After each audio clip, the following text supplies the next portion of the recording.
which of the following is not true about the following option? क्या सच नहीं है? A.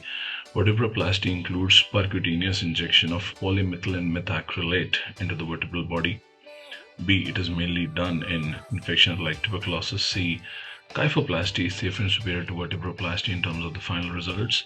And D. It can be used for benign lesions of the spine like hemangiomas. We need to understand about vertebro and kyphoplasty. See, first of all, please try to understand there can be many conditions which can lead to collapse in the height of a vertebral body, leading to a significant reduction in the height. Most common cause what we encounter in our clinical practice is osteoporosis. So whenever you have an osteoporosis induced collapse, compression, fracture of the vertebral body, that will surely lead to a significant reduction in the vertebral body height. If it happens at a single level, that's okay, can be managed, quite common.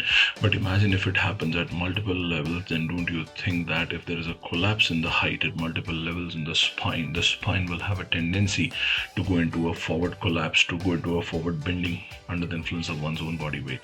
So at that point of time, apart from the medical treatment of osteoporosis, which can take a good amount of time, like bisphosphonates will take at least 6 months to 1 year to be effective. So there's where we come to play a role.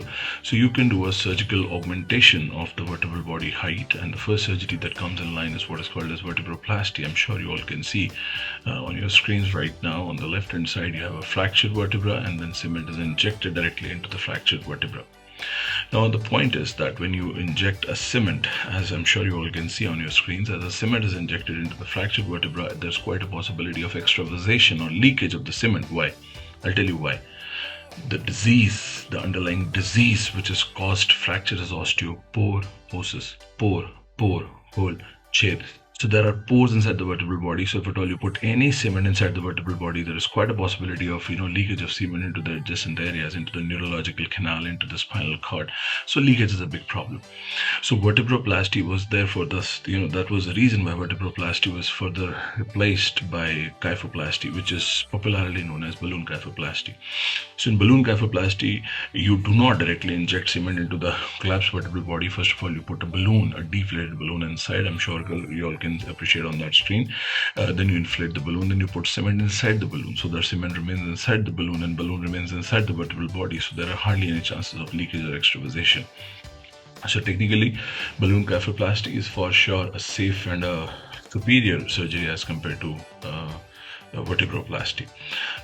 They are used for osteoporotic collapse, they're used for metastatic collapse, they're used for primary spinal tumors. As I said, any goddamn reason which can reduce the vertebral body height, whether that is trauma or osteoporosis induced fractures or metastatic fractures, any pathological fractures, they're helpful. With one and only one exception, that is tuberculosis. Reason being, cement is considered to be a very good substrate for Mycobacterium tuberculosis to grow upon.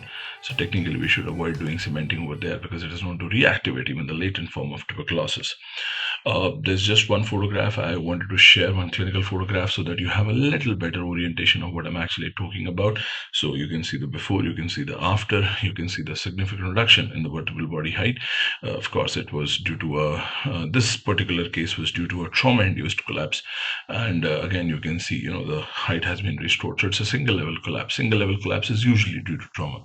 So it was a case of a traumatic fracture of the spine leading to reduction of the height, and the height was more or less restored by doing a kyphoplasty. So if you look back at the question, then obviously A is true, C is true, D is true. Answer is B, that it is mainly done in spinal infections like TB spine. That is not true. I hope this helps, and stay tuned to the channel, and I wish you all the best. Thank you.